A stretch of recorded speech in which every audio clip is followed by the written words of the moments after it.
Welcome to the Oval Office. Come on in.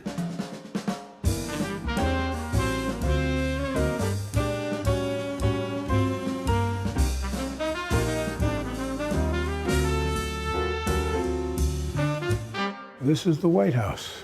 This is it. On Inauguration Day, the outgoing president has to be out by, I think, noon or 10 o'clock in the morning. Incoming can't come in until 4 o'clock, so you can decide what furniture and what decorations you want in the Oval Office. And I had asked my brother to help me set up my office in here on the rug and the furniture, because he's a better architect than I am. What they do is in suburban Maryland, there is a facility that is a replica in terms of dimensions of the Oval Office. And so you go out there and pick the furniture and the rugs you want, see what it looks like. And so my brother knows my taste extremely well. I love this rug. I love the color blue. That's the one thing I knew I wanted. The rest, my brother picked out for me. And he had called a good friend, John Meacham, the presidential historian, for some help. I've spent more time with the Chinese leader than any other head of state. And he asked me, he said, can I define America? I said, yes, I can, in one word, and I mean it. Possibilities. Possibilities. We Americans think anything is possible when we do it together. And that's why John Meacham helped my brother pick out those 5 portraits up there. It's all about possibilities. There's not a single thing we can't do. This was the Resolute desk that John Kennedy had. And remember that famous picture where John, his son, where he came out from under the desk? Well, he comes out this door here. That's where he climbed out. Well, I have a little grandson, and what I decided to do when we came in here, let me show you. And that's my grandson, Bowie, coming out from underneath the desk. It's really an incredible office. I chose the things that sort of represent why I got into public life to begin with, for real. I wanted to be able to sit at my desk, but I looked down to see the 2 heroes I had. One was Dr. Martin Luther King, and the other is Bobby Kennedy. Then I have a woman who refused to move to the back of the bus, Rosa Parks. I have her bust in here as well. And there's one other person that was from that era. This is Cesar Chavez of the farm workers.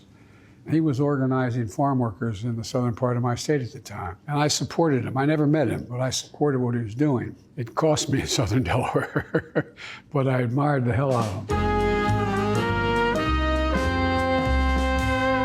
This is the love of my life and the life of my love. This is my daughter Ashley on her wedding day, and we're dancing the dance as a father and daughter. This one is really amazing. This is on the night Barack and I were declared Vice President and President of the United States. My mom, who admired Barack a lot, wasn't even supposed to be walking out on the stage, and they said, and now the next President and Vice President of the United States, Barack Obama and Joe Biden. And my mother grabs Barack's hand there, and look at the look on his face. She goes, come on, honey, it's gonna be okay. She walked him out on stage. She never stopped being everybody's mom.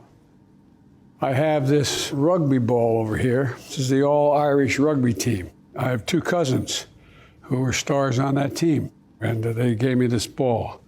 And then every time I've been sworn into any public office, I've used this Bible. It's just an incredible keepsake that's been around in the family for a long time. By the way, reason for Ben Franklin, I got to put that up because my kids went to Penn and I was a professor at the University of Pennsylvania. This moon rock, it's pretty cool. It's literally a rock from the moon. This is my '67 Corvette. My dad didn't have a lot of money, but he managed the dealership. So when I got married, he gave this to me as a gift. I still have it. When I got elected president, Scranton decided to take Interstate 81, and the exit to Scranton used to be called the Central Scranton Expressway. They renamed it President Biden Expressway.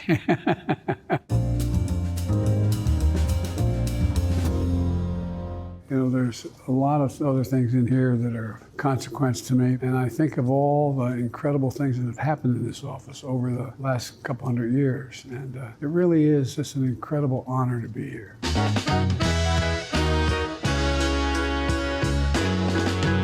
Let me show you back here. People don't get to go back here very often. I think these are great sketches of Frederick Douglass. I have them put up on the wall here. There's a private office back here.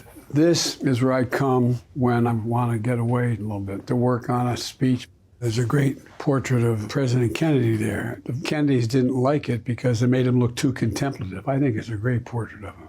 And on the wall here, a lot of kids will send me these cartoons, and I put them up on the wall, and then I take pictures of them and send them to the families, which the kids get a kick out of. I think they're really neat.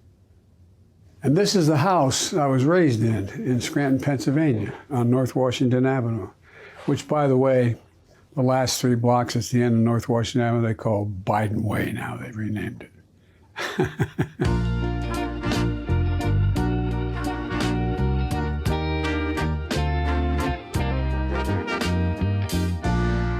This is a private dining room. Not many people get to come back here. Barack and I used to have lunch in those 8 years, once a week in this room right here. But I have a lot of personal family photographs back here. This is a picture of my son, Bo, who's passed away. That's my mom and my dad, and when I had darker hair. And here, they're what they call command coins. Command coins are given in the battlefield, and the president has a command coin. And my command coin has on the back of it the Bo's unit. We went to Iraq for a year, and so I'm going to give you a copy, give you one.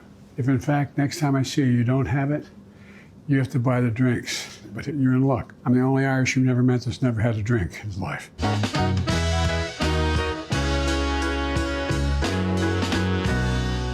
Did you want to see the cabinet room? I want to show it to you. Come here. This is the cabinet room. Come on in. There's only one chair in here that's about 2 inches higher than every other chair. That's the president's chair. These chairs are really, really heavy. On the back of each chair is the name of the department they represent. This is the Secretary of Energy here in this chair. But there's a lot of really incredible things that have happened in this room. It's almost cathedral-like to me, because when we're in here, we're talking about things of enormous consequence.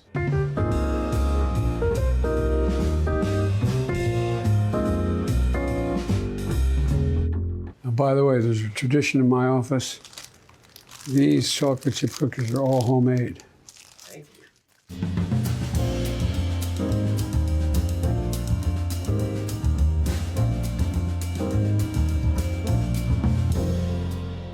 Thanks for coming by.